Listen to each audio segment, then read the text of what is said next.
ये जरा आप अपने कानों से सुने। पिम्स हॉस्पिटल में कल जो सानहा हुआ है, हम भी वहाँ पे मौजूद थे। कल जब आग लगी, लोगों ने खुद कोशिश करके अपने बच्चों को बाहर निकाला और जब इंतज़ामिया आ गई, वहाँ का अमला आ गया, तो उसके बाद उन्होंने लोगों को अंदर नहीं जाने दिया। दरवाजे लॉक कर दिए गए थे और किसी को भी अंदर नहीं जाने दिया। अगर कोशिश की जाती तो हो सकता है कि उन बच्चों की जान बच भी जाती। पिम्स हॉस्पिटल के ऐसे हालात हैं कि हॉस्पिटल में जाओ तो डॉक्टर मरीज़ के पीछे भागते हैं, मगर पिम्स के ये हालात हैं कि वहाँ पे मरीज़ डॉक्टर के पीछे भाग रहा होता है कि मेरा चेकअप कर लें, मुझे पूछ लें, मुझे देख लें।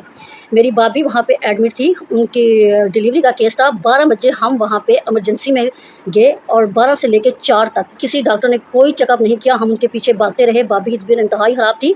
उसके बाद तकरीबन 7 बजे के करीब एक डॉक्टर आई। उन्होंने नर्स को बोला कि हाथ में पेप्सी की बोतल उठाई और एक पानी की बोतल उठाई हुई थी। वो वहाँ से सीधा निकल गई बाहर। नर्स को कहती है कि 2 मिनट आप यहाँ पे देखना। डॉक्टर जैसे ही बाहर गई, उन्हीं डॉक्टर के पीछे हम 5 से 6 बार गए कि चेकअप करने। जैसे ही वो डॉक्टर वहाँ से बाहर गई, मेरी भाभी का वाटर बैग लीक हो गया। वहाँ की नर्स ने हमें शोर किया, हमें डांटने लगी कि इनको वॉशरूम ले जाएं। डिलीवरी के टाइम भी क्या कोई मरीज़ को वॉशरूम की तरफ भेजता है? और जब मैंने शोर डाला तो उस टाइम भी वहाँ पे कोई डॉक्टर नहीं आई। जब मैंने बाहर निकल के शोर डाला तब एक डॉक्टर आई। तब तक मेरी भाभी बेहोश होकर ज़मीन पे गिर चुकी थी और वहाँ से फिर उसे फौरी तौर पे लेबर रूम में शिफ्ट किया गया। जब हम लेबर रूम में शिफ्ट हुए तो आगे डॉक्टर ने कहा कि फ़ाइल दो। यहाँ तक कि 12 से लेकर रात 9:30 बजे तक मेरी भाभी की इन्होंने कोई फ़ाइल तैयार नहीं की थी।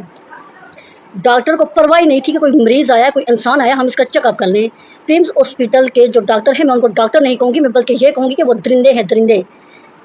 जब मेरी भाभी बेहोश होकर ज़मीन पे गिर चुकी थी तो उस टाइम डॉक्टर भागते हुए आए। उस टाइम हमें ही ब्लेम कर रहे थे भाई कि मरीज़ की फ़ाइल क्यों नहीं तैयार हुई। ये डॉक्टर का काम है फ़ाइल तैयार करना या हमारा काम था फ़ाइल तैयार करना। फिर जब मेरी भाभी की डिलीवरी हो चुकी है, हमें जब जनरल वार्ड में शिफ्ट किया गया था तो वहाँ जाके मेरी भाभी की तबीयत इंतहाई और ख़राब हो गई थी। उनको वॉमिटिंग्स होने लगी थी, उनका बीपी लो हो गया था। हम बाहर काउंटर पे गए, हमने हर जगह पे चेक किया कि कोई डॉक्टर आए हमारी भाभी को चेक करे, मगर मैं कसम खाती हूँ कि वहाँ पे कोई डॉक्टर तो क्या, वहाँ पे एक नर्स भी मौजूद नहीं थी। एक नर्स भी मौजूद नहीं थी वहाँ पे सिर्फ क्या चलता है, पैसा, सिफारिश, बस।